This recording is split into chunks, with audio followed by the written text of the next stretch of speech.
I call to order for the City of Petoskey City Council meeting for May 6, 2024. I ask that you rise with me for the Pledge of Allegiance to the flag of the United States of America. Pledge allegiance to the flag of the United States of America and to the republic for which it stands, one nation, under God, indivisible, with liberty and justice for all.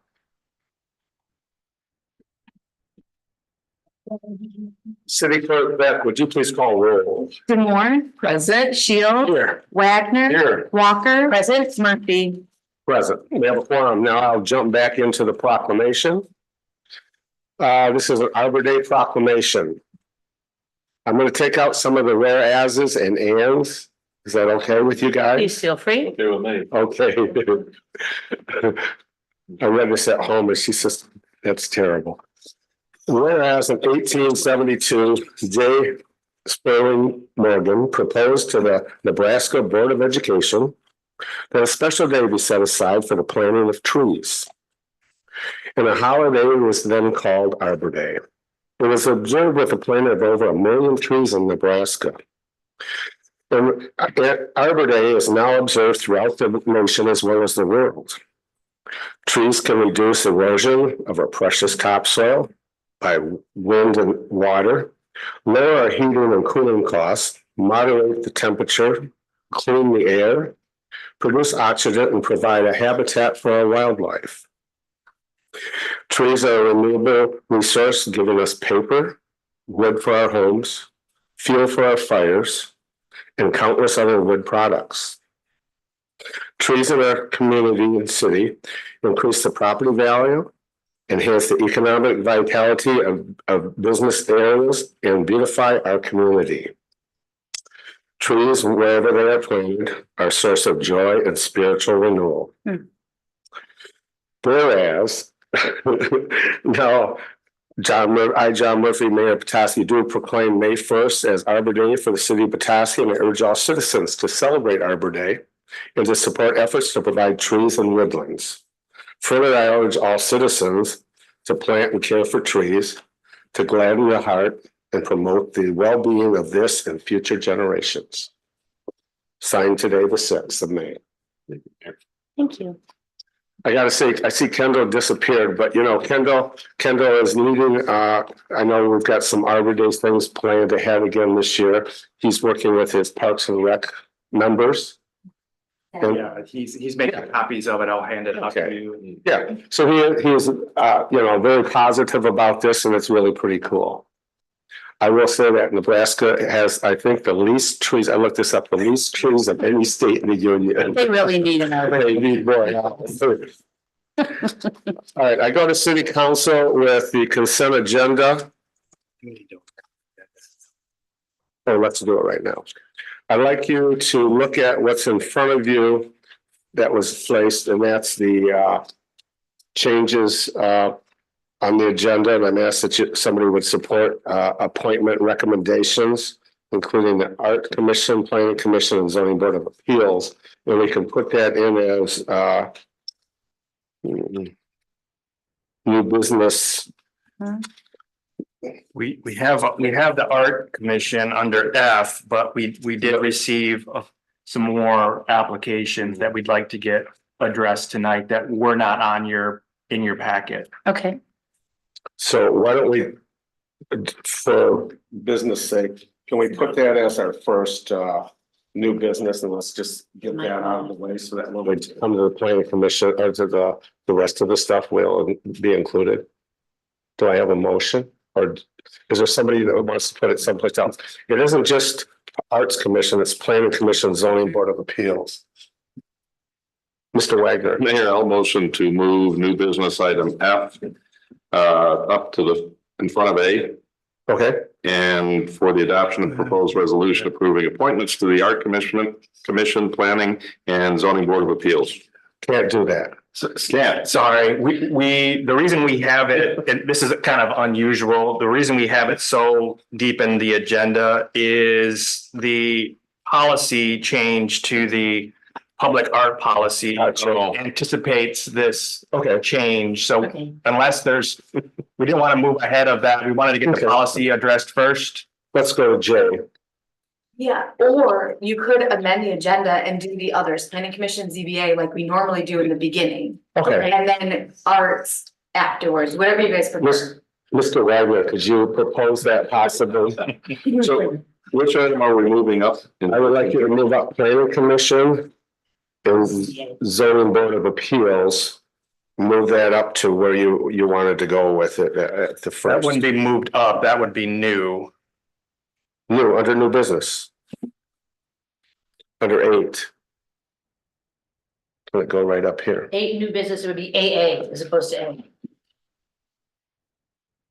Just as a question, is there a reason that we can't add those as I? It seems like it would make things simpler.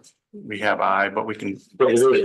J. Yeah. Okay, for the sake of all, I mean, unless Mr. someone Wagner, would you put those for. wants to stay on. We don't want our guests. I didn't want to say that's what I was trying to do. Yeah, that's fine.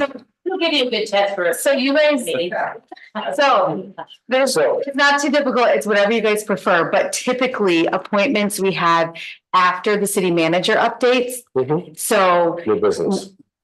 well, it's not even named new business, but it's right above Appointments. appointments. Yes, usually it's just labeled appointments. So you could amend the agenda, add 7A, if you want to call it, or 7.5 and say appointments and do planning commission and ZBA. And then leave F the way it is and do the arts later. Yes. Do I have a motion, Mr. Wagner? I'll make a motion to have appointments included after the city manager updates for the planning commission and ZBA. Thank you. I'll second that motion, Mayor. And now we need to add the Arts Commission appointments. Can, No, It's already on there. it's already on there. oh, did you get that on there? Oh, I see. Okay. Yeah. I thought it was just this changes. I didn't realize people. So I have a motion for Mr. Wagner. Do I have a second? Ms. Walker, I have a motion for Mr. Wagner and a second for Ms. Walker. I go to Ms. Beck for roll. Wagner, Yes. Walker. Yes. Demore. I, Shields. Yes. Murphy. Yes. There we go. There goes 10 more sun minutes. Okay. Now I'll go to the consent agenda and it's the approval and change or adoptions, April 6, 2024 joint session with planning commission and city council, the April 15th, 2024 regular session and the closed session for city council at that meeting as well. And as well as acknowledge a receipt of certain transactions that have occurred since April 15th, 2024. And I take it to council for possible questions or a motion. so moved. I'll second. I have a motion from Ms. Demore and a second from Mr. Wagner. Is there any questions, anybody? Mr. Wagner. Comment on the council comments at the end. I think the Sunrise Rotary Club for shoreline cleanup and added the tip of the net Spartans, which didn't happen until 2 weeks ago, but I wanted to make sure that they were thanked as well. So we got in there Sunrise Rotary Club doing the highway and shoreline. But I had also mentioned the tip of the net Spartans.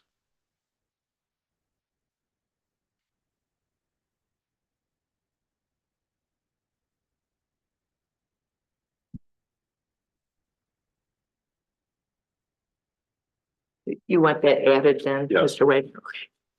So I'll amend my motion to include that addition.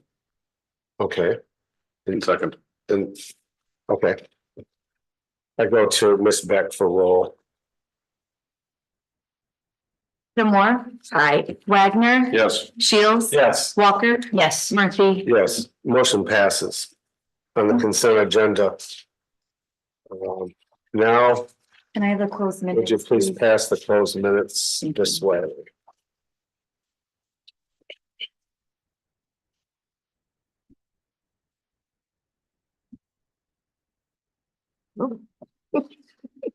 Coming in all directions. Thank you. Fred. Now, I call on, oh, I was gonna pass this down. This is Okay. the Arbor Day celebration Saturday, some more details on that. what it is it's Saturday, May 11th for documentation and for note 2024, 11 o'clock to 1 o'clock at Arlington Park. In celebration of Arbor Day, the Petoskey Garden Club's 90th anniversary will be giving away 90 Michigan native service berry trees. The berry wooded transport plants will be 12 to 14 inches and will grow up to 25 feet tall. They bloom. They also provide berries and are edible. I know that. I eat them. So there you are. Questions for Kendall? Thank you. Okay. Now I go to City Manager Horn for his May 6th update. Public comments. Oh, public comments. Anybody have a public comment? Not too much early. There is none. I go to City Manager Horn's May 6th updates. Thank you, Mayor. As this is the first meeting of the month, I want to celebrate some staff birthdays and work anniversaries for the month of May. For this month, we have April Sanders in the parking office, May 4th, Ed Smith, Parks and Rec, May 8th, Mary Beauchamp in the library, May 17th, Michael Dolan, Public Safety, May 18th, Sarah Biscup, Library, May 22nd, Christine Hoff, Parks and Rec, Public Works and Planning Departments, May 23rd, and Ricky Howard, Public Works, May 31. Work anniversaries for the month of May, a couple 1-year milestones, Adriana Dixon, Finance Department, Tony Belmonte, Code Enforcement, Alexis Peacock, Public Safety, 2 years, Audrey Plath in Finance, 9 years, Stephen Colick, Water Wastewater, 18 years, Gordon Standish, Water Wastewater, 18 years, and Scott Goziak, Public Safety, 26 years. A few project updates. I think Jeff Smoke's on the line as well, but I wanted to provide a few updates. Maple Block, we are at the point of mobilizing for abatement and demolition. So we're excited to see some activity happen on that site. So abatement will be beginning in the next in this week. You can see a construction trailer on site currently. So you're going to see a lot of activity in and around that site in the coming weeks. So we're excited to see that milestone. Wanted to update you on the City Park Grill rental rehab project and meeting with the Wine Guys ownership group. We have really struggled collectively with some of the requirements of a federal grant. This is CDBG dollars, so federal dollars. So we're trying to transition this project out of the federal bucket, if you will, and find some state resources that are similar, but that don't have all of the kind of the red tape that goes along with federal dollars. So we had an initial kickoff meeting with MEDC last week. We think we found a potential good opportunity to continue this project forward without some of the kind of onerous federal requirements. So we're excited to see that. It's been a journey to get this far. I know the owners have been banging their heads on the table. Kind of the feedback we've gotten on the federal side has been inconsistent, and it's been very frustrating. And I know that frustration is shared with the owners as well. So I think we found a potential solution. They're doing some due diligence to figure this out. As we all know, they were always planning on taking a pause during the height of their busy season. So after Mother's Day / Memorial Day, they were planning on kind of hitting pause, picking it back up after Labor Day. So really, right now is probably a good time to kind of go through the process of if there's another mechanism in place that we can use without, again, all the things that we have to jump through. Now is the time to kind of vet that through. So this would be CRP, community revitalization and placemaking. This is MEDC dollars. So we're going to explore that realm, and we'll see kind of how that proceeds. Again, without all of the federal issues that are associated with that pot of resources. So that's still chugging forward, but we're looking at another potential mechanism to make this a viable project. Park Place corridor improvements. This is we did receive bids for this project. The bids came back about $200,000 over budget. So we've talked about doing some value engineering. Really, when you look at that much that needs to be removed, you're really not having a good viable project at that point. So we were concerned about timing of the project as well. We were anticipating potentially getting started, this time, which would kind of be getting into some of the busy time of the year, starting in August is kind of what we were initially planning on, which is still kind of a busy time here. So we were concerned about keeping temporary access for certain retailers and business owners. So we were concerned about that. There was a lot of built-in added cost to make sure that we have temporary access for some of these business owners. So if we can try to structure this and go back out and rebid it in August, let's say, for a springtime start, so like an April to, we'll say, Memorial Day sequencing, I think that would work better from a just constructability standpoint. We're not quite at that busy point yet. So, and then we hope that we can improve the number based on, we won't have to provide potentially some temporary access. We won't have to mobilize multiple times. It just makes for maybe a little bit smoother construction sequencing at that time of the year. So right now we're going to hit pause on that project. We'll rebid it with maybe some more refined things added in our bid package, and we'll have a better idea once we put the budget together as well, if we need to increase resources to make this project move forward. So that for now is on hold. We will rebid that project with more, again, refined bid documents that will move forward, and we'll try this again and have a springtime project there. The Mr. Chill grant, this has again been somewhat of a frustrating journey for me, trying to find a third-party administrator. And I will just kind of share frustrations. I've asked everybody that you can think of to try to assist me in this endeavor. And there's grant reimbursable funds available for this effort. It's not like I'm asking somebody to do something for nothing. So everybody's busy, and I get it. I appreciate that. But I'm gonna have to go out on my own on this, or we as a city are gonna go out on our own on this. It's gonna be a big lift, but it's too important of a pot of money to turn back. So we're going to proceed. It's just going to have to be in-house, and it's a lot of effort, but it's an important thing to do. And I think our residents could really benefit from the use of these resources. So we will use Fishbeck to do some environmental work, and I can do that under my spending authority. It's about $4,000 to do the environmental for this project. They will do that. But we administratively will follow through with inspections and do all the marketing as best we can to get the word out of this opportunity. So it's a big lift, but again, it's important that we continue to offer that opportunity forward. And then General Park Prep, Kendall's here.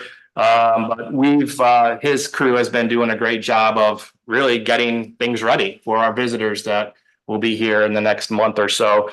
We're actually a little bit ahead of schedule from we're getting irrigation ready to go. We've mowed we're mowing already.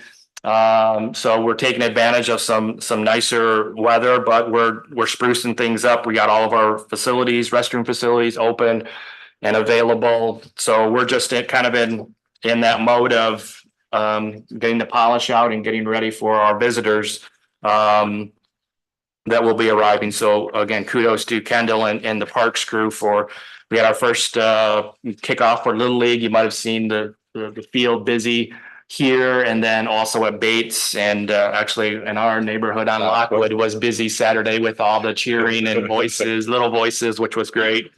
Yeah, we're excited. We're excited for that. Just want to put this back. I shared this last meeting, but it's important that folks know that they have. Wait, I missed something, didn't I? Green communities. Yeah, thank you.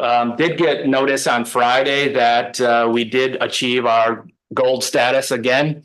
And I want to give kudos to our North Central Michigan College interns. I really tasked them to help me put the application package together, make sure we had all of our things in order. Councilmember Walker was a great asset in that as well, as she helped with recycling questions that were part of that effort. So I know Lindsay spent a lot of time with our interns, kind of walking them through what the county offers. And so I appreciate your investment of your time there as well. So we're pleased to achieve that status again going forward. So we're excited about that as well.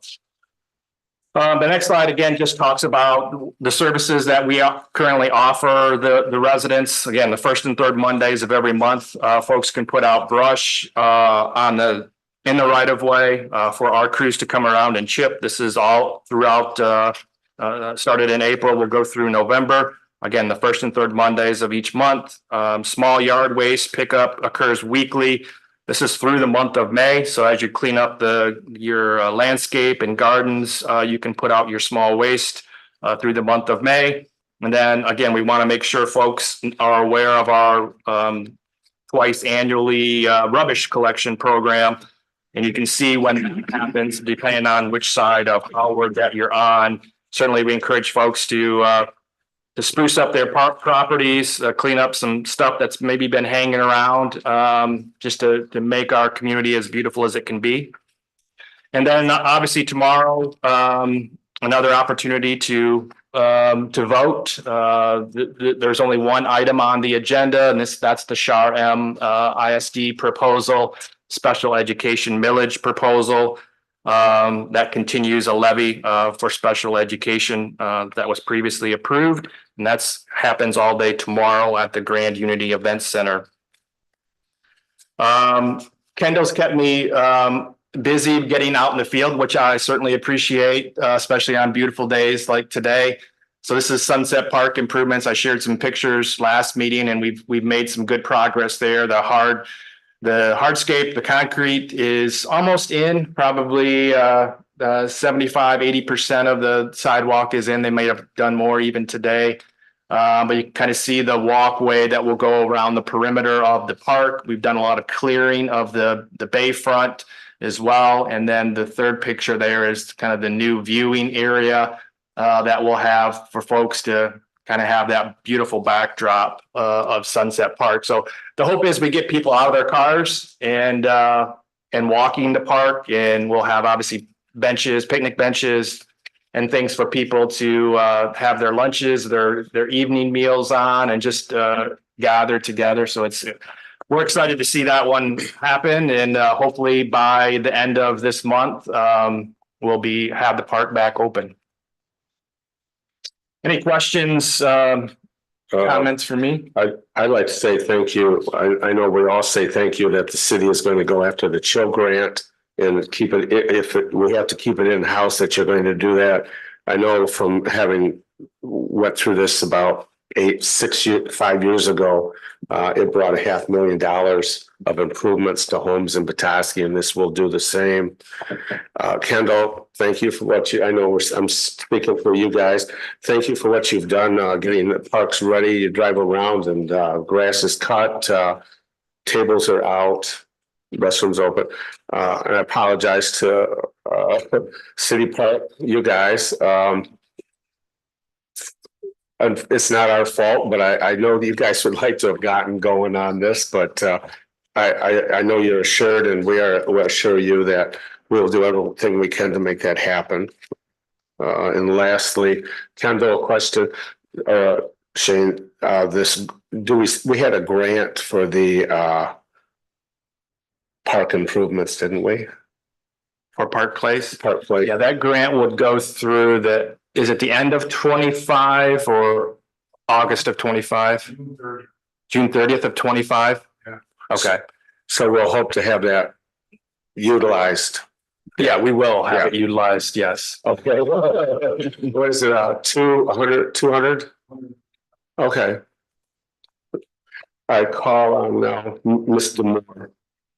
So if I could just follow up, I'm really interested, at least in a general sense, to understand what these struggles were with the federal grant requirements. Not minute detail, but just kind of an Yeah, a overview. lot of it was abatement. There's a lot of federal requirements with abatement. I think the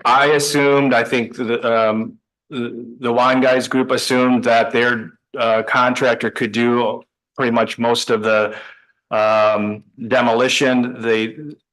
And then we also thought that we only have to remove the lead or asbestos that was over the threshold. Well, that became a much bigger endeavor than what any of us really thought. So I think that was a lot of it, just the abatement process and everything that was involved. And that was kind of new information that we were not planning on. And I know the Wine Guys weren't planning on that as well. So that added cost. And I just think some of the guidance we received was a little, and there was a changeover with who our point of contact was. That person left and went to another division. But some of the feedback that person provided us was a little inconsistent with what we found out to be true. So that there was a level of frustration there as well. I think this opportunity will provide a much smoother process. Certainly the Wine Guys group does a great job. They're very smart business leaders in our community. This was something that was outside of their maybe their norm and their level of expertise in some ways. And so I think removing some of those barriers, I think will provide for a much smoother project. And there was a lot of other issues, but that was some of the big ones. And then one other thing, I wonder if you or Lindsay might talk about this Michigan Green Communities Challenge goal, because I don't know a lot about it, and maybe some of the folks at home would be interested to know as well.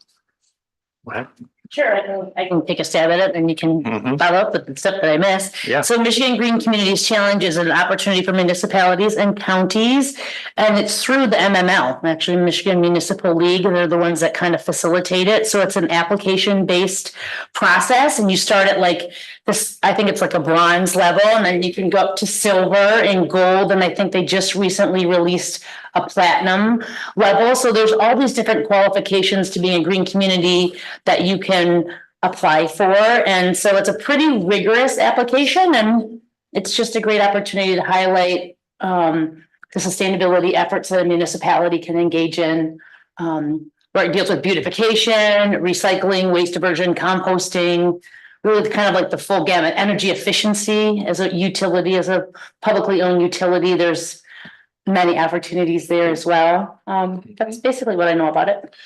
No, that's pretty much it. It's a lot of sustainability measures, and there's a number of things we were not able to achieve, and so I think that always is something that we can attain to, and at some point as we continue to evolve and move some of the sustainability initiatives forward. So there's certainly, reaching into that platinum level would be that next thing going forward. So I know that sustainability is a key component of this council's action plan. And there could be a point in time that, you know, a full-time staff member could be associated with, you know, making sure that we are achieving sustainability measures that you all as elected officials desire for us to do. And, you know, as I was using our 2 interns, I could see that this is a fairly large undertaking that, you know, we could probably devote the resources of a full-time expert in this area that has the education and the training to help us achieve some of these initiatives going forward. Thank you. I also might want to mention, if I may, Mayor, that the Eagle also offers like Climate Corps youth, kind of like previous, I'm trying to think of the word for it now, I can't remember, but like how interns can come in for the summer and you can apply as a municipality for it, and you get to have like a lot of the conservation districts in Antrim County, Sheboygan County have applied for this Climate Corps member. And so a Climate Corps member could come in and help us with our application on a rolling kind of annual basis to get us to that next level. So there might be different options in terms of like, do you pay for a staff person or do you rope in an intern for the summer through some of these other programs? Might be a possibility as well. Yeah. Kind of cool. Lindsay, thank you for Yeah, thanks. the efforts and the works on this. This is great. Sure. Thank you. No problem. I know I'm thinking for all of us. Anyone else? Mr. Shields. Manager Horn, with the Park Place corridor, the budget for that, will that then roll into 2025?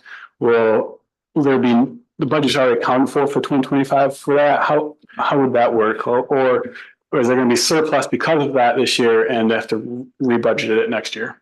Yeah, so we'll go through the budget or the bidding process again. We'll have a little bit better number to put in the budget for 25. So we don't have a number for 25 yet. That'll kind of get flushed out as we start putting the budget together. But we'll have a better idea with, now that we know this number, or we'll hopefully be able to kind of come up with, you know, a little tighter number with some tighter specs that bidders can.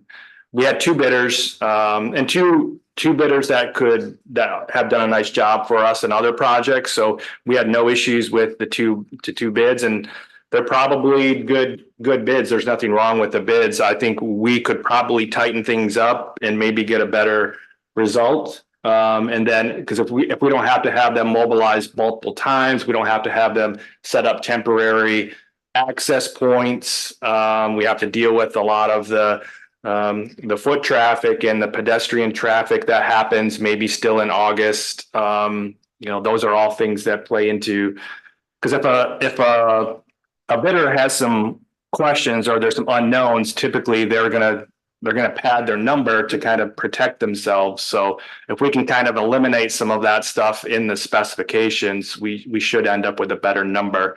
But we'll have that number associated with our fiscal year 25 budget. Mayor, if I may. Please. So Shane, remind me, is that Park Place corridor improvements both with the Downtown Management Board and Parks and Recreation? It's coming out of both of their budgets? Yes. Okay. Yes. Actually, it's multiple things. It's DMB budget. It's I didn't think there was any general parks in there, but there's some utility funds because we're doing some stormwater work there as well. There's some combined sewers that we want to get separated out. So as the sidewalk comes out, we would be doing some new stormwater work that removes some of the clean stormwater from getting into the sanitary sewer. So they're paying for some of this project as well because it's in their area in Mike's budget. So there's multiple buckets that we're getting this paid for. Thank you. Downtown Management Board truly supported this project and really reviewed it over several months' time of bringing it to the DMV. I sit on that, and they reviewed this and truly support it. Which is important because really this is the core of what the downtown is, as far as the opportunity for like to set up picnic tables, more community involvement. Yes, Lindsay. Thank you, Mayor. I do have another question. Shane, I really appreciate you being so, like pushing the envelope and really trying to find somebody, an entity to represent that chill grant. And I also consider that a great opportunity for us to do it in-house. So I would think that maybe a strategy would be to work with Housing North. I'm sure that Andrea also probably declined to be able to handle the capacity of something of that nature. But I would think between public safety and our code enforcement person having identified blighted properties and that great opportunity, even in my own neighborhood, I've been able to kind of go door to door and walk throughout the neighborhoods and kind of identify like, oh, that home, maybe it's a single person that lives there, you know, who knows if they qualify income wise, but just at least having those conversations, I think that's something that we could totally do in-house. And I would encourage you to just reach out to us as well, and maybe we come up with a door knocking strategy for our respective neighborhoods to try to identify potential folks that could do that. And I also wanted to mention, if I may, in the general park prep, it was, the city of Petoskey was alive with all kinds of sports activities this weekend. So between the tennis courts and a tennis tournament, which the city and Emmett County do the recycling and the trash there, and Bates Field and Turcotte Field and the softball fields, it was very much alive. And people love our parks. They come here. We had our tournament at Turcotte Field was Greenville, Spring Lake, Charlevoix, and Petoskey, and everybody was so happy to be in Northern Michigan and staying here. I mean, obviously, our neighbors in Charlevoix, they didn't have to stay the night overnight, but I know that a lot of the families from both Greenville and Spring Lake came up and stayed overnight. So, and our parks are such beautiful places. So it was, everybody was very well received. So Great. thank you so much for that. Thank you. Mr. Moore. Might it be possible to do some chill grant outreach with utility bills or even tax? bills? Yeah, we'll, all of the above. We'll be doing a lot of that once we get the grant agreement approved and we know that this is viable going forward. It's going to be all hands on deck to get the word out. And as Council Member Walker mentioned, it might be hand delivering things, whatever it takes, because we want to make sure that there's no money that goes back. We want to spend it all. So. Anything else, council? Thank you, City Manager Horn. Next is new business, and the first thing is. No. Wait a minute. 7.5. Well, I'm sorry, appointments. I have it next to the word new business. All right, the first is our appointments. First one, I'll bring them up individually. It's the Planning Commission, Albert Moss, to fill a vacancy that's ending in August 2026. It's if you want to know, it's Bethany Brenner, who they now live out on Walden Lake. So Mr. Wagner. I'd like a motion to approve Mr. Al Moss. Support. I have a motion from Mr. Wagner. Do I have a second from Mr. Moore? Any other discussion, questions? Yes. You said this term starts 2026? Ending August It's 2024. still ending. I'm sorry. Mr. Wagner. Yeah, quick comment. I just want to thank Mr. Moss. Every interaction I've had with him, every time he's spoken to the city, to me, has been really well thought out, and I'm thrilled you're volunteering. I just want to say, Mr. Moss, thanks for volunteering and doing that service. And we're entering a rezoning this opportunity for our city, as I know you're aware of. So I look forward to those discussions and hearing your ideas as we engage as a community in that work. I know I gave him a lot of time to think about this for a bit, and thank you for supporting Albert. I go to Ms. Beck for roll.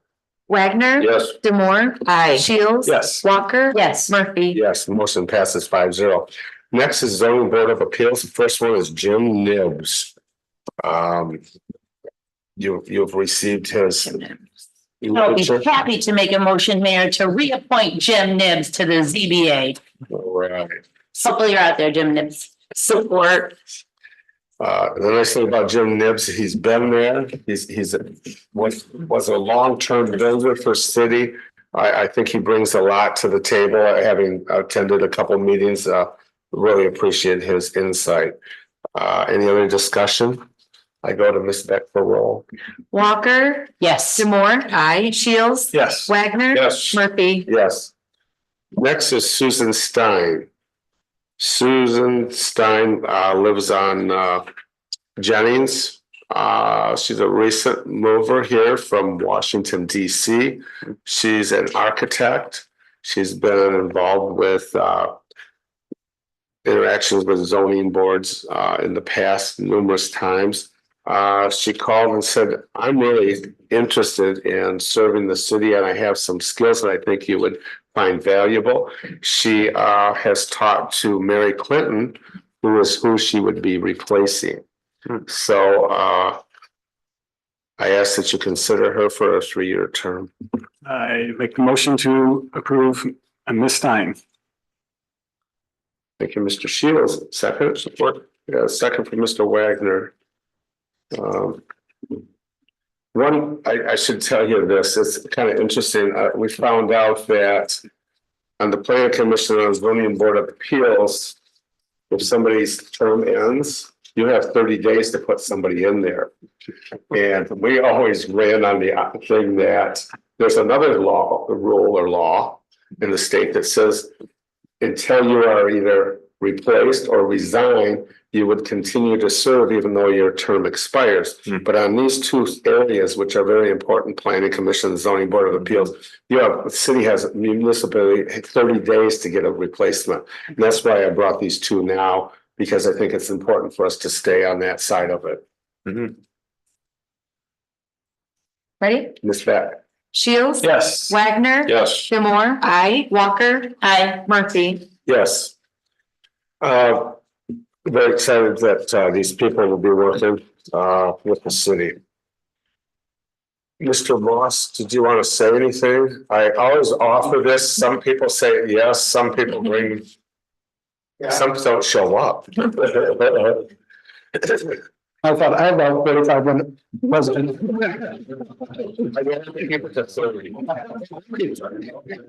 So, I just want to thank you for the opportunity. I'm looking forward to serving on the planning commission and I'll do the best I can for the citizens. Again, thank you for the opportunity. Thank you. Thank you.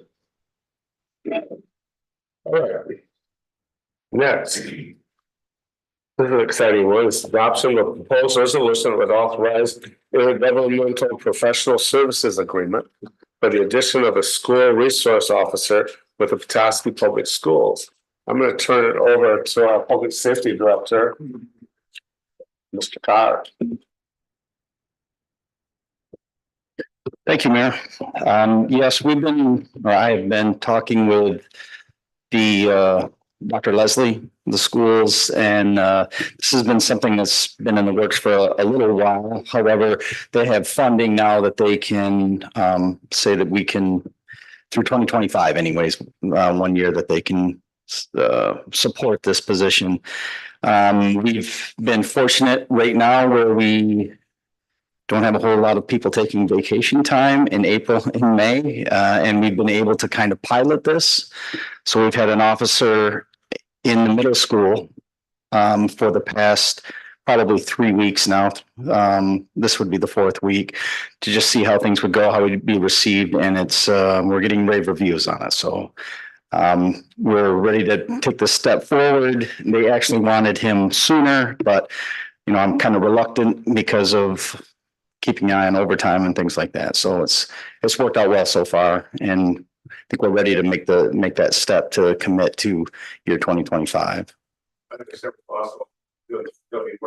Also be with the elementary schools as well, is that correct? Absolutely. Yeah. Our current school resource officer, Ben Carlson, has been working all of the schools. So we have kind of split up the elementary schools now to make it will be much more present at all of them. So, and different events and things like that. I really think the way things have been trending in our society, that the more that we can be present at more events, as well as these individual schools and having our present at younger ages will be beneficial. Council, do you have any questions for Director Carr, you said the waiver reviews by staff, by students, where are those reviews? Students, parents. I actually got a text message from the first week that he was up there from Dr. Leslie that said that the staff just wanted to say thank you and that he's being well received. So Thanks. Mr. Moore. So first of all, I obviously think this is a great idea, but I just have a few questions. So the last time that you were here with us, one of the questions I asked you was about optimal staffing. And my memory of your response, correct me if I'm wrong, was that optimally it'd be good to have one more person if possible. So when I read this, my concern was like, wait a minute, if we need optimally one more person, how can we afford this person to do this? So that's. maybe I was thinking ahead because this has been in the back of my mind that if we couldn't do it now just because they can only commit to a year. And it's not right for us for me to come to you to say, I would like to have another person and tell that other person to move to Petoskey and we can give you 1 year guaranteed. I think maybe down the road, I might be coming to you, hopefully, if the school says, yes, we enjoy this. This is what we want to see moving forward.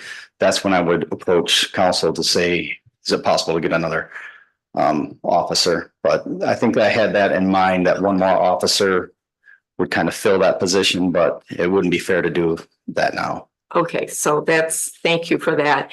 And then budget wise, do I remember correctly, like the last time we did this with the high school, there was a grant involved in our side or not? Or what's the funding picture? The grant is through the school. That's Okay. their funding, and they received a larger grant, I guess, since COVID. Mhm. And that's what we were contacted about. And that's why the push was, we want them as soon as we can get somebody. And then we kind of pump the brakes a little bit to make sure that we're doing this correctly. So on our side, though, this is just part of our budgeting for public safety? Correct. Yeah, okay. I'll let somebody else go. Ms. Walker. Thank you. Thank you, Mayor. I did check in with my high school junior and I asked about the reception of Ben Carlson at the school. And my son that said that Ben is ever present. He's really good about building relationships with young people. My son even told me that he felt comfortable talking to him. So we always talk about see something, say something.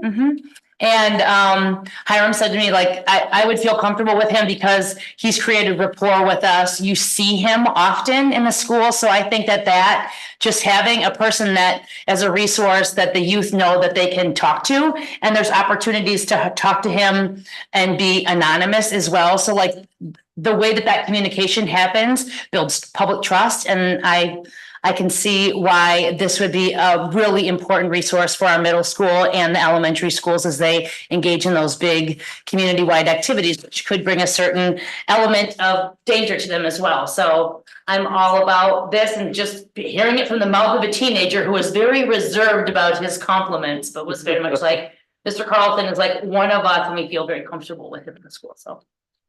I will say our newest school resource officer said he's been getting sick a lot from all the fist bumps from all the young kids. So he's back in the petri dish. Just for my own learning, and you may have told us this before, but do SROs have to take some additional training or certification? Can you talk about that? Yes. Here's my. Whoops. Yes, they receive quite a bit of training. But the school, I'm trying to remember the name of the actual training it's a week-long training that they have to go to, which tells them how to interact with younger children, how to address certain situations. It's a lot of situational awareness as well as risk assessment and a ton of training that goes into it. And the school is actually reimbursing us for the overtime that we have to pay in order to send them to the training. So that's another bonus for us. And then just finally, a point I want to make is this contract, once again, provides mediation as a first-line problem-solving method. And I say kudos to everyone involved for doing that, because it's modeling a more effective method of problem solving. Hopefully, we don't ever have to use it, but it's in there. Thank you. Mr. Shields. Thanks. I get more confused on the financing, how it's funded. So from the school side, they're funding it all through grants or? Yes, so it's funded 50%. And it is grant funded. From what it's been explained to me, that they received a large grant in order to go toward the school resource officer, to the effect that they had enough money where they said they could afford a second. So they're paying 50%, and then they're paying the amount of overtime. If there's events that take place, they're paying 100% of the overtime. Okay, and I think I fully support this. I think it's great. I just also am thinking from the city residents' perspective and the taxpayer. There's paying the school taxes as well as city taxes, and just want to emphasize that that the city taxpayers is supporting this great effort. That non-city taxpayers benefit as well as students come from all over the county, not just the city of Petoskey. So just want to emphasize that as we think about the ways our city taxpayers support the greater Petoskey area as well. And I should say how it's written, the functionality that if there is any emergencies, the school resource officers are to respond from the schools to help assist any fires or any type of emergencies such as that. Thank you. And then just one point of clarification. Am I understanding this correctly? Like the regular duty is during the regular scheduled school day, and then things like home sporting events, tournaments, that sort of thing, those are considered overtime within the context of this? Yes. Yeah, thank you. Just a comment from some experience actually downstate where Kendall and I both lived for a while and served down in Portage, Michigan. We had two high schools there. This is like 15 years ago. My kids were in high school. There were some really bad problems with drugs, alcohol, and a parent group actually funded getting drug dogs and getting public safety into the schools. And I was in contact with the principal who's still at Portage Central High School this weekend. And he said the change in the entire environment is so positive, and it's kept him serving as a principal for all these years. Because it was, the kids who were doing drugs, the kids who were doing whatever, others were afraid to be there with them. And 15 years later, it's paying off. They're still doing it. And they started to see public safety as positive, not the bad guys. It's great to hear. Do I have a motion? Mayor, I'll be happy to make a motion to adopt the proposed resolution that would authorize an intergovernmental professional service agreement for an additional school resource officer with the Petoskey Public School District. I'll second the motion. Motion from Ms. Walker and a second from Mr. Shield. Any other discussion, council? Does the public wish to speak on this? There being none, I will go to Ms. Beck for roll. Wagner. Oh. Oh, sorry. You're right. It was Walker, but I wrote Wagner. Sorry, Lindsay. It all begins with a W. Yes. At least I didn't say Mr. All right, let's start over. Just kidding. Walker. Yes. Shields. Yes. Demore. Aye. Wagner. Yes. Murphy. Yes. Thank you, Council. Thank you. Have a good one. Thank you for coming in. Thank you, Rocky. All right. Next. With the adoption of a proposed resolution would authorize contracting with Cooktown Pizza for Bayfront Park Resource Center concession operation.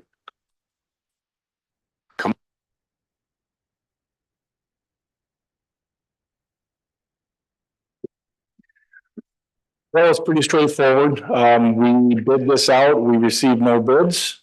And in a conversation that Ed Smith, our recreation programmer, had with one of the staff at Clarktown who was involved with some of our softball programs, he had asked if they wanted to you know, be interested in playing a larger role.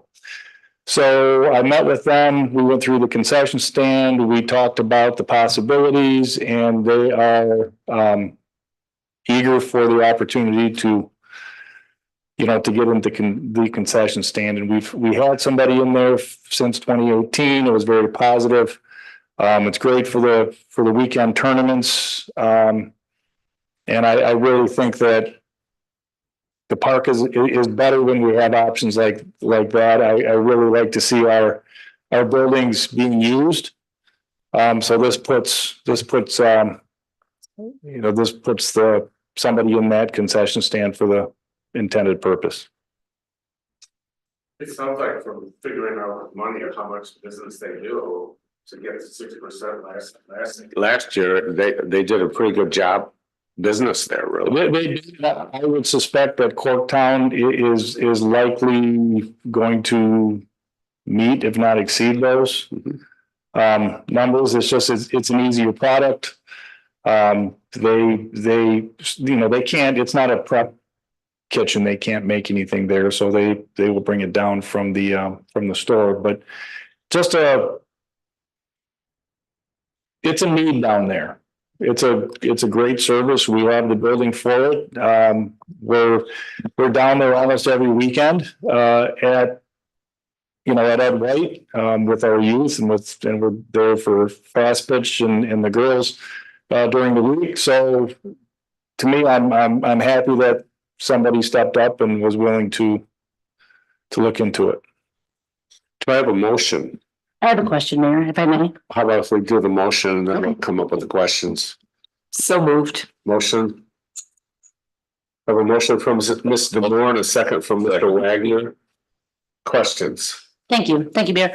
Of course, my main concern is I'm pretty intimately familiar with where the different public space recycling exists in our city right now. And Ed White Field, and other than the marina, has curbside recycling service, but the entire walk of the Bayfront Park. And if we're going to be generating pizza boxes and they have to fit into garbage cans, I just see a potential for an opportunity for some waste reduction. So I know that the facility will be opening on May the 27th and running until Labor Day weekend. I'm wondering if there might be an opportunity to explore some recycling options for them, both kind of like back of house and front of house, where, you know, people will be consuming and then throwing away mostly packaging around like cups, bottles, cans, cups, and then cardboard pizza boxes. So we might have some opportunities for public space collaboration and then maybe signing them up for an account for the season, similar to the services that we provide at the marina. Yeah, let's talk. Okay. I don't like pizza boxes in our garbage cans because they're just. That's a waste of resources. So, yeah, well, let's continue that conversation. Thank you. Thanks. Maybe what you could do is charge a deposit for the box of a couple bucks and bring the box back and we'll give you your $2 or $5 back. Well, let's get them in there first. Okay. Thank you. They don't have to know about it until after they've ordered and paid for their food. So we have a motion, have a second. Questions? Any other questions? I go to Ms. Beck for roll. DeMore. Aye. Wagner. Yeah. Shields. Yes. Walker. Yes. Murphy. Yes. Great, thank you. Thank you. We'll have pizza. Next, first reading of the proposed ordinance that would amend Appendix A, Article 17, General Provision of the zoning ordinance to include new section 1719.0 electric vehicle charging stations. I'm going to turn it over to our city manager, Horn.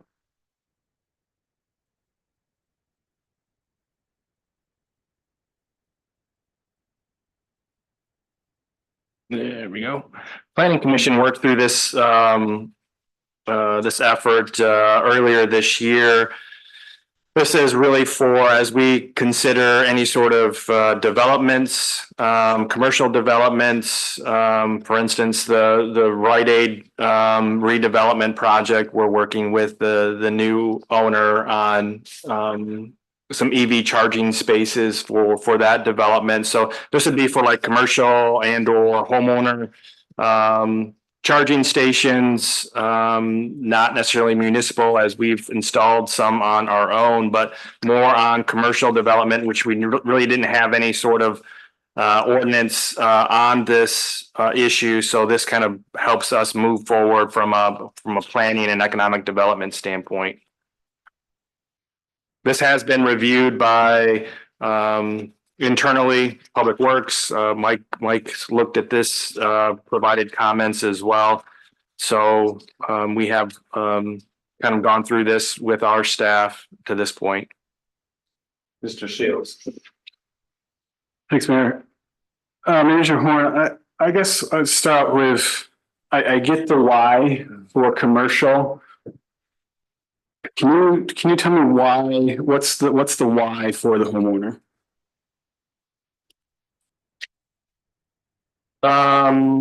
Just to make sure that we're all abiding by the same set of rules, I guess. So everybody has the guidance and the standard, if you will, that we're all kind of working off the same set of rules, I guess, from that standpoint.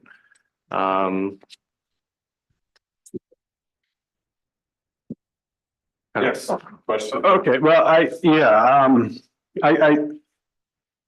guess for me to support this as it is right now, I would need more why. I don't know if anybody else has more why. This to me, I just need more than. I'll give you a why. Yep. We had a fire by Bay Street. I don't know, was it ever determined that was involved with the charging or battery, et cetera? Never was determined, was it? Not officially, no. Okay, No. but there was concern that if it was hooked up wrong, if it malfunctioned, if it was not done right, that could well have been the cause of that fire, which took out an entire house, damaged another, as well as took out a garage. And so the concern is, I think it protects the city, the neighborhood, the neighbors, to ensure that you are doing this right. I know I've read where a battery fire on one of those cars is very, very difficult to put out, and it's very dangerous. And so I think this is a protection, not just for the individual, but for the neighbors. And I'd hate to lose my house to somebody that, when we could have had a plan in place just to check all the boxes and check it all off, that this is a safe operation. That's why. Does the International Building Code in the county regulations, isn't that? So what I'm understanding, what I'm still hearing is all of that is already covered by that, and this is just an extra red tape layer for homeowners that could theoretically prevent the development and increase use of electric vehicles. Shane, can you comment on that? Yeah, I mean, I just piggybacking on what the mayor said, we currently don't have anything in place from an inspection standpoint, from to make sure that standards are being adhered to and followed. Just having guidelines, having development standards that either a homeowner or any sort of commercial development can walk through. I certainly don't think the intent is to put more barriers in front of a homeowner that's desiring to do it. I think we just want to make sure that policies, processes being followed, so we're protecting the property owner, we're protecting the neighbors that are near a charging station. So I think that's really the intent. Mr. Moore.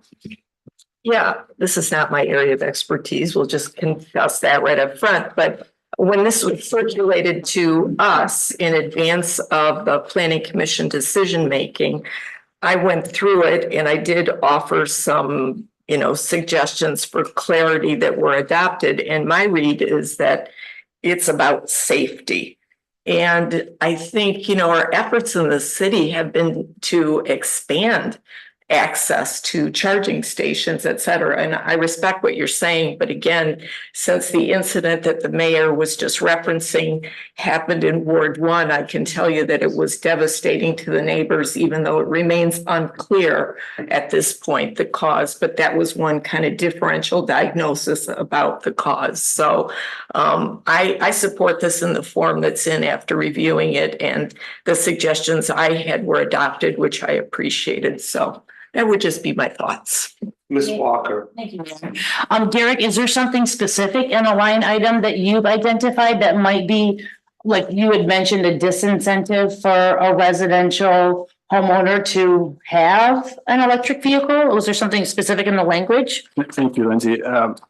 Yeah, to be honest, I actually remember going through your version. I had marked up specific things.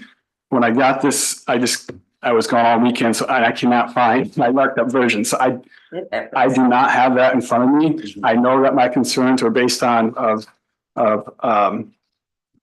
unnecessary red tape for a homeowner. In my perspective, you know, the level 1, I also am not the expert on this, but level 1 charging station, I believe that is simply as plugging as I do. I go at night, I plug my car into the outlet in my garage. And that is considered level 1 because it's 120 volts. Okay. To ask someone to have to pull a permit for that, outside of, in new construction where they're going to have to get the county permit, electrical permit anyways, it seems unnecessary to me. I understand there's safety, but my feeling is that is a private right that should not be, it isn't that we don't need to mess with at this point. And that focusing on commercial is what I would recommend. And I circled, so we talk about the requirement. This is line number 72. If anyone wants to follow along, the requirement for submission of an official plot plan is not required for properties zoned residential when the electric vehicle charging station is located inside a structure. What does inside a structure mean? Versus outside is an outlet outside of a garage different than something inside a garage? That's a question I had. Yeah, I'm not certain. I can certainly have John, our planner here for the following meeting when we're potentially would consider adoption, so he can answer any sort of further questions you may have. Because this is the first reading, correct me? Just first reading, Okay. yeah. Well, I appreciate you hearing my concern. I will try to look at this a little bit more fine tooth comb and see if there's anything specific I can recommend. As my first read is I would not support this.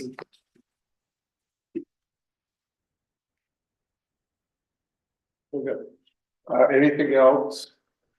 This is the first reading, so we will have our city planner here, or we'll get information that hopefully will suffice the answers. Okay. Now, moving on.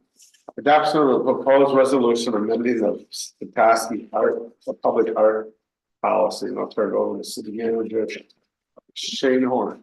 Thank you, Mayor. So the only change to the policy that you adopted back in August of last year occurs on page 6 on page 66 in the packet, page 6 of the policy. Really looking at commission formation, tried to take council feedback into account to get more citizen involvement. So removing the city manager from the commission. Who else was removed? I don't have the old policy in front of me. Oh, Crooked Tree Arts Center was removed as well. And so we have 2 citizens currently, Ed Boyer and August Matuzak. So tonight you would consider 2 additional citizens to serve on this art commission, which would fill that commission, again, making it more citizen focused rather than staff focused. So that's the only change to the policy. Do I have a motion? Discussion. So moved. A motion from Mr. Moore. Okay. I'll second the motion. From Mr. Shields. Do you have questions or comments on this one? Makes sense. I think it's a good change. I think it's very positive. I always support citizen participation. I think this opens up for 2 more seats on it. And it's a great deal. We also had working with Crooked Tree, as you'll see in a minute, and we felt that that would be important for them not to be on this board if we are contracting with them. So. I have a question, Mayor, if I may. Please. So at the back of that resolution for just this piece, it says, based upon feedback and input from the Art Commission. So I just wanted clarification. How many times has the Art Commission met this year or last year? Maybe 2 or 3 times. 3 or 4. 3. We've kind of held off meeting until we got through this process, getting the kind of commission seated appropriately. The other issue, I have a personal conflict as well. My wife is employed by Crooked Tree Arts Center, so I need to kind of step away from this commission as well for that reason. So this kind of gets me separated from that conflict. But even prior, he felt that it would be important. He told me, really for him to be on there, he would rather have a citizen at large on there. And so I said, that's a great idea. Have they announced the new director of Crooked Tree Arts Center replacing, I'm sorry, Brent? Megan, thank you. Yes, they have. Angela Morris, she was their development director under Megan. So she is the director currently. Mr. Moore. So just a postscript, no offense to the city manager, but I'm happy about this change and nothing to do with you leaving, okay? Just more citizen representation. No, I agree. For clarity. Absolutely. Thank you. I have a feeling he's going to be a very intimate part of. I will still attend the meeting. He will attend and he will participate. Talk about art at home. That's right. All right, so, we have a motion. And discussion over. I'll go to the motion. Demore, Aye. Shield, Yes. Wagner. Yes. Walker. Yes. Murphy. Yes. There's 3 parts. Second part is adoption of resolution authorizing city manager and the city clerk to execute a consulting services contract with Crooked Tree Arts Center. You have a question right off the bat? No concerns. As you can see, you see the contract before you. A couple of changes. Oh. Whether the amount of money that would be the maximum, Yeah. was that in here now? No. I don't. Yeah. Well, Kendall had sent something Oh, to us about would be established a maximum amount that would be authorized or asked for by Crooked Tree for a specific project. Crooked Tree would handle the call for artists. There's a whole list of what they will handle for that process. At $50 an hour. I felt the cost was good, fair, really. And I know that there will be a participating member in this project. Yeah, I think the idea was to have, an expert in this area. Certainly, the commission has a level of expertise associated with it, but having that third party that can help us do those official calls, they're very attuned to that. So that's kind of what the contract discusses. And I know we've had some discussion about this would essentially become a line item in the budget that under Kendall's budget, where he would manage that like he would any other professional service contract, where if he doesn't think they need to attend a art commission meeting. We don't necessarily have to have them attend every one. So there's ways that we can manage their contract and, you know, our department heads do this every day, manage contracts. So this would be another contract that ultimately you would approve in the budget when we get to the next year's budget. Potentially you could add in this resolution or in this agreement today, if you so desire, maybe a not to exceed number for the rest of this fiscal year, because it's not in the budget as we have currently.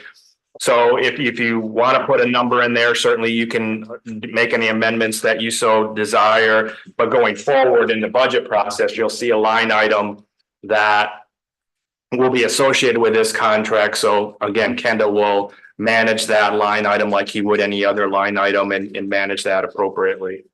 There was 40,000 in this year's budget. Isn't there? Mm-hmm. Yes, yes. And the downtown management board has approved 10,000 this year. Yep. And what about last year's funding? Yeah, we would have to go back and pull that out of fund balance, because that's where that went. Because we didn't spend it. It wouldn't have rolled over. It wouldn't have rolled over, yes. Could we have, can that be included? If and when that time comes, I think we can do that, come back. Because we might as well wait to see what that call looks like, how much that ends up being. And then we can come back and grab that what we put back. The consultant for Crooked Tree estimated what, 40 to 70,000 for a piece of art for possibly just starting out with this. Mr. Moore. So I have two concerns. First of all, I support this as a whole, but I have two concerns. One, I understand that going forward in the budget, there will be this ceiling as line item. There's no such ceiling here. And I couldn't support this without a ceiling, because at $50 an hour and $500 per call for entry, you can eat away at your budget for art very quickly. So that's number one. I did bring out that You to did. be added to this budget. Understood. It was pointed out by Kendall as that was a piece that was missing, and he's very knowledgeable and experienced with these type of contractual relationships for an event. Yes. The second thing I'd recommend, first of all, we have taken Crooked Tree off being a member, yet in here, we're going to pay them to attend meetings. Instead, in the provision, which is 1, 2, 3, 4, the fourth provision down, I would make all these activities discretionary, either at the request of the commission that they attend meetings, create and manage calls for entry, et cetera. As it's written, that's not clear. So whether that's at the request of a staff member like Kendall or at the request of the commission, that would be another addition that I would make to this. Thank you. Are you making a motion with those additions? Well, Mr. Moore, are you, so when you say make it just these discretionary, if you look at. can you explain that a little further? Sure. If you look at page 75. Under the resolution, Go slow, let everybody. I will. 75. So if we go to the fourth paragraph. Whereas Crooked Tree Arts Center has provided a consulting services agreement to assist with the following. I would add there at the request of the commission, at the discretion of the commission, at the request of staff member, whatever you want to put in there, because to me, there's no need, I wouldn't think, for them to attend every art commission meeting when we've just decided that in lieu of them, we're going to have a community member be doing that. So there may be times when that's a good thing or needed. And there may be times when we don't have to pay the $50 an hour. So again. Yeah, thanks for that clarification. I do support Yeah. that change. As far as the not to exceed, I would defer to Mr. Klingel-Smith and Manager Horn on their comfort with being able to manage that contract. Was there an idea about what the line item was? I would say it would be in the order of probably $3,000 to $4,000, fairly small amount. And I kind of consider this like the city attorney, you know, in the normal course of his or her responsibilities, they would attend city council meetings, but Jim and I confer typically on Fridays of agenda week. Is this something you think you need me to show up for? And so I make those decisions, and sometimes I confer with the mayor. Do you see anything here that you think we need city attorney representation on? So I typically make those decisions. You know what, you're good. You don't need you to attend, so we're not having billable hours for you. And I kind of see this similar, where as we put the agenda together for the art commission, we probably don't need Crooked Tree representation at this meeting, and make those on a month by month basis, those decisions. But certainly we can maneuver through whatever changes you would like to propose. If we think about it like in terms, I'm sorry, Mayor. Please. If we think about it in terms of like, we have 10 months left until the end of the calendar year.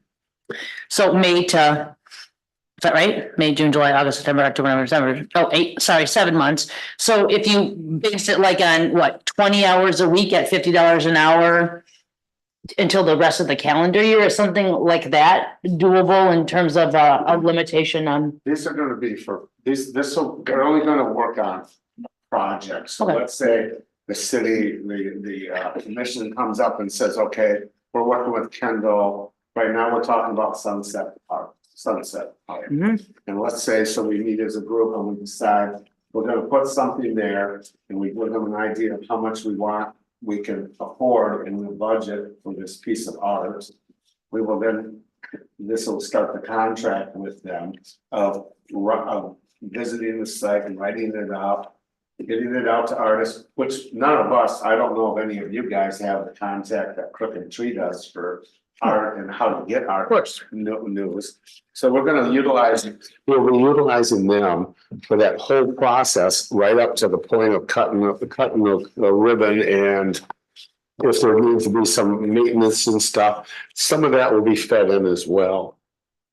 I think it'd be good to just put a maximum for right now. Okay. If they had to come back to city council and go, Kendall, if somebody comes up and says, boy, we need an extra $1,000 of consulting fees to finish this project, we come back to you guys and we ask for it. So why don't you put down, Kendall suggested 5,000, not to exceed $5,000. I think that's a lot. This isn't a hand the check over. This has to be itemized, but bill, and turned in, has to be approved, then goes to the city for a cutting of a check. This isn't where they just say, oh, we spent $4,000 this month and send me the cash, okay? So there's a lot of checks and balance. I don't think Kendall's gonna let money just slip through his hands either on this. Mr. Shields. Make a motion to approve the consulting service agreement with Crooked Tree Arts Council with the addition and the resolution, as Mr. Morris stated, that when it says provide a consulting service agreement to assist, I would add when requested with the following. Okay. And then adding in not to exceed a total of 5,000 is either a separate whereas or within when it talks about the bill. Yeah, next to last on the bottom page. Yep. Do I have a second? I'll second the motion, Mayor. Not to exceed 5,000? 5,000. So I have a motion from Mr. Shields and a second from Ms. Walker. Any other discussion on this? Mr. Moore? It's possible with those changes that the service agreement should be looked at to make sure that's incorporated in there. It's my understanding this was drafted by Crooked Tree. Is that right? It was drafted by Crooked Tree. City Attorney Murray did review it as well. So I would just only suggest that with those additions, he should take a look at it and make sure those are added to the agreement as well. I'm okay moving forward with this without going back to the city attorney and tabling it. there's an agreement here that doesn't, I'm not asking it to be tabled. I'm just saying that with those changes, they need to be incorporated into the agreement. Okay. So just so I'm clear, so the not to exceed is for the rest of this fiscal year and yeah. And it's per project. This is based on the projects, right? No. No, that's not the interpretation I received. Okay.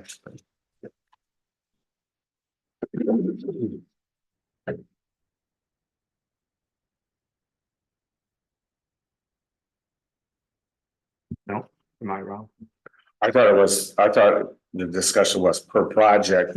They would not exceed 5,000. They would bill accordingly. We would contract with them on a individual project basis, but if you feel other, I'm fine. I think we were just trying to get just an idea of the budget through the calendar year because we didn't have it budgeted.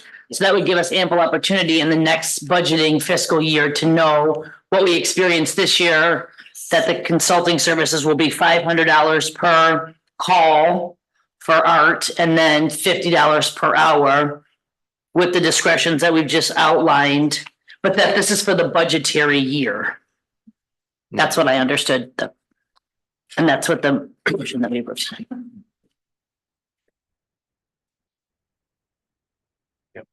Okay. Yeah. Other discussion.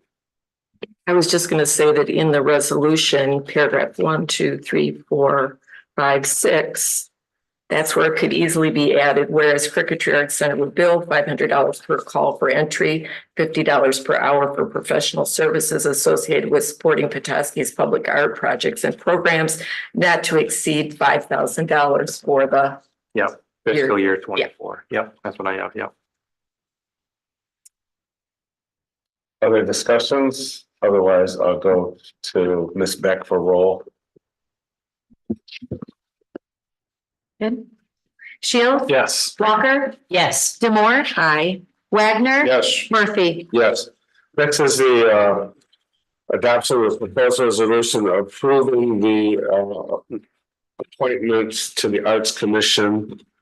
The first person I've been forward is Catherine Phelps Rush. She's a retired art teacher from Petoskey High School, taught many community art events. And I bring forward her name to you. I would be happy to approve Kathy Phelps, Petoskey Middle School art teacher for 36 years, to the Art Commission. Support. Do I have any discussion? I take it to Ms. Beck for roll. Walker. Yes. Demore. Aye. Shields. Yes. Wagner. Yes. Murphy. Yes. Next is Pete Keyhole. He seemed to find me on this and came up and said, hey, I'm interested in serving the community. Is there a position for me on this Arts Commission? And I said, yes, put your application in, met with him. I feel very confident with Peter, and I bring his name forward. Mr. Wagner? Make a motion to approve Pete Kehoe. I had lunch with today and he's super excited. I'll second the motion. A motion from Mr. Wagner and a second from Ms. Walker. Please give us a roll. Wagner. Yes. Walker. Yes. Demore. Aye. Shields. Yes. Murphy. Yes. Over the last three, these are all involving 1420 Standish Avenue. I'll start with the first, an adoption of proposed resolution extending the original condition date concerning rezoning 1420 Standish Avenue to I-2 from industrial 2 to planning PUD. Thank you, Mayor. So yeah, all three of these resolutions are really the same issue. And I think everybody had the best of intentions when we were going through this. We certainly wanted to not have this be an open-ended approval. So we did add a sunset clause in there. Unfortunately, we missed the date by a mere 5 days, which is unfortunate for both the city and for the developer. So I think really credit to City Attorney Murray and Great Lakes Capital's legal team for really looking at this with a common sense approach, I think, and really found some solutions that keep everything intact because we went through a long, I'm not telling you anything you don't know, a very long process to get through these approvals. So, and everything is in place, all the conditions, passed forward by the Planning Commission, everything remains intact. Jeff is on the call. He was very supportive of making sure that they would adhere to all the same conditions that were listed previously. Everything is the same, except we're just extending that condition date till after closing, which in this case happened again on March 6th. So this just extends the condition date to April 30, which is really a non-issue because the property transaction has occurred. So these transactions would move forward. We would move, the one we're on right now is the PUD rezoning, but as we talk about the others, move that forward to the State Tax Commission as appropriate now that this transaction has happened officially. But certainly, again, I appreciate the legal minds getting together and kind of figuring out, again, a common sense approach to moving these forward. So I don't know, Jeff, if you wanted to chime in at all on your side, or if you're comfortable where things are at. No, thank you, Shane. This is Jeff Smoke with Great Lakes Capital. No, appreciate your help. And like you said, the legal minds, and I think it's pretty straightforward, and you said it well. So I appreciate that. Thanks, Jeff. Do I have a motion on the first one? I will motion to approve the resolution extending the original condition date concerning rezoning 1420 Standish Avenue from I2 to PUD. I'll second the motion, Mayor. I have a motion from Mr. Wagner and a second from Ms. Walker. Any other discussion? Mr. Moore. So just for the record, on September 18, 2023, I voted in opposition to resolutions number 2374, 2375, and 2376, currently before us for reasons that I stated on the record at that time. While I do not oppose the date extension proposed here from March 1 to April 30th, I will vote to oppose these resolutions as they retain and move forward the same substantive content that I opposed in the original resolutions. Thank you. Anybody else wants to make comments? Mr. Shields. So it doesn't matter that the April 30th already passed versus having a date that was Right, yeah. It's kind of weird how. Yeah, I mean, we could have picked a date further in advance, but it really didn't matter after March 6th. We could have put March 7th in there really and been fine, but it's just a date that happened after the official closing. So yeah, I think we're fine. City Attorney Murray was good with all the changes, or the changes that were proposed with the date. So Excellent, thanks. Any other comments? I'll go to Ms. Beck for roll. Wagner. Yes. Walker. Yes. Demore. No. Shields. Yes. Murphy. Yes, motion passes 4-1. Next, the adoption of proposed resolution extending the original condition date concerning approving the establishment of a residential housing district for 1420 Standish Avenue. I'll once again turn it over to City Manager Horn. So similar, as you know, we passed a residential housing tax abatement for this development. So there's two tiers to this, setting the district and then allowing us to submit the certificate application to the State Tax Commission, which actually that's the next one. But so this one is setting the district. Again, everything is the same. The date has changed similar to the previous resolution. Council, Mr. Shields. Move to approve the amending of the resolution number 2375, the change to the date. Thank you. Do I have a second? I'll second the motion, Mayor. I have a motion from Mr. Shields, second from Ms. Walker. Any other discussion? There being none, I go to Ms. Beck for roll. Shields. Yes. Walker. Yes. Demore. Nay. Wagner. Yes, Murphy. Yes, motion passes 4-1. Lastly, adopt a proposed resolution extending the original condition date concerning approval of the application for the housing, residential housing exemption certificate for the Maple Block Flats project at 1420 Standish Avenue. Once again, I turn it over to City Manager Horn. Thank you, Mayor. So this allows us to now package this executed resolution and application onto the State Tax Commission for this residential housing tax abatement to the State Tax Commission. So similar changing of the date, changing of that condition date, similar to the previous two. Ms. Walker. Sure, Mayor. I'll be happy to make a motion for the application for residential housing exemption certificate 23-76. Thank you.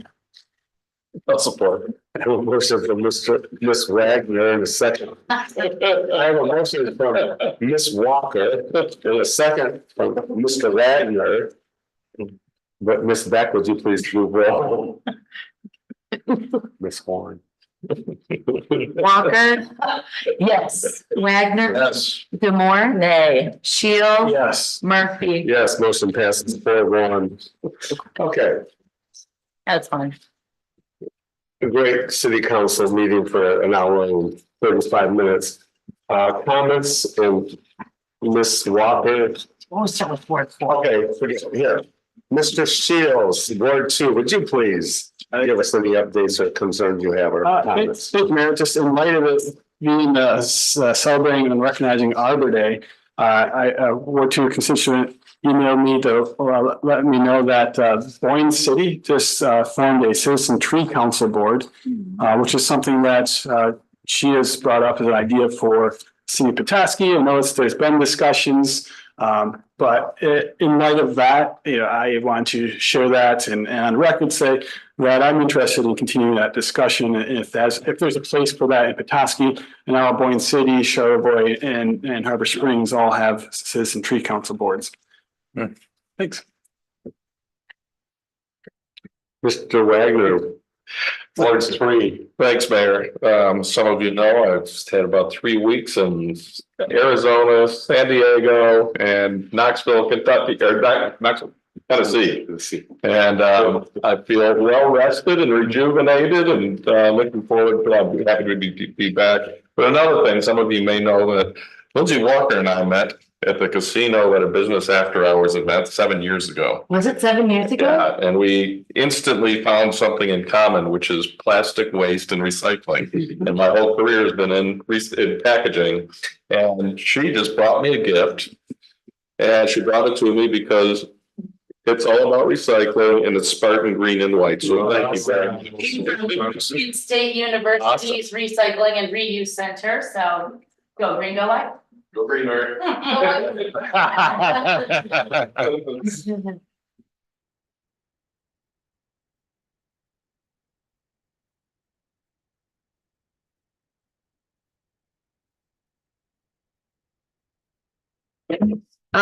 So I second Derek's idea to have dialogue about the Citizen Tree Council. And I hope we have the opportunity for that. Today in front of you, you have something that I gave to Shane. I don't know if anybody remembers in the midst of everything that we do. But we were going to talk about an updated purchasing policy for the city back in November of last year, and life interrupted. So when I was down at a training, I was able to access this policy that I think really looks like a pretty good form. So Shane has shared that with you, and you will find it very interesting to compare ours from 1994 with this updated model. So I think it's worthwhile that we consider that, and I would hope and request that we move forward with that as an agenda item for discussion. YAC, the Youth Advisory Council, is in process. The deadline for applications was today, and we got a tsunami today. Welcome to working with high school students. We got a tsunami today of applications, so. How big of a tsunami? How big of a tsunami? Big enough of a. More than a dozen or? Yes. Oh, fantastic. Yes. So I will report more on that to come. And one other request I'd like to make is I noticed today with our SRO contract that it's something that automatically renews. And just for informational purposes, I'd like to request that I would like to be provided with a list of the contracts that we have that automatically renew, because they're definitely not on my radar. And I'd like to have an opportunity at least to have a sense of what those are. So that would be my request. Thank you.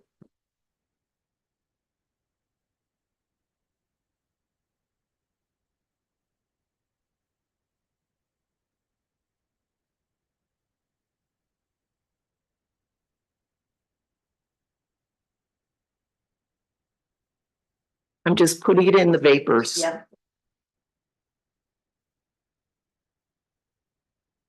Better than that, but yeah. So that kind of makes me nervous since the purchasing policy was supposed to be last November.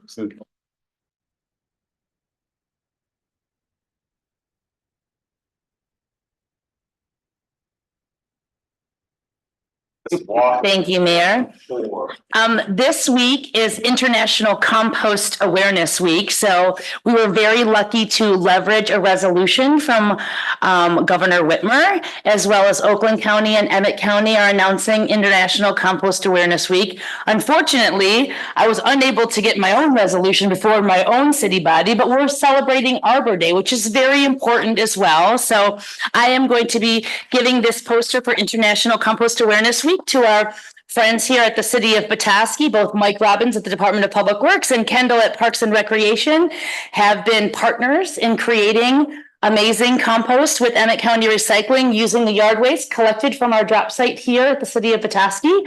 And also the food scrap carts that we have located behind the City Park Grill and Julian Tomatoes, which our residents have an opportunity to compost with us. And so I'll be giving you folks this poster today to put up in your offices, and just want to celebrate Compost Awareness Week. So we'll be taking photos of people in the act of composting, especially certain elected officials around our community, and also making some amazing compost at our facility. So I just want to be able to honor that in my very own city, and we're protecting our watersheds and working in partnership with the public and entities to amend the soils. And I'm sure I'll be at Arbor Day with some compost as well for our residents to take home along with their trees. So thank you very much for the opportunity.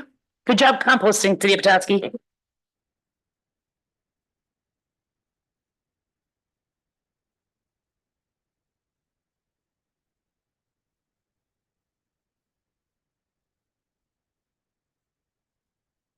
I'm going to be coming and taking a picture of you cutting in the act of composting there.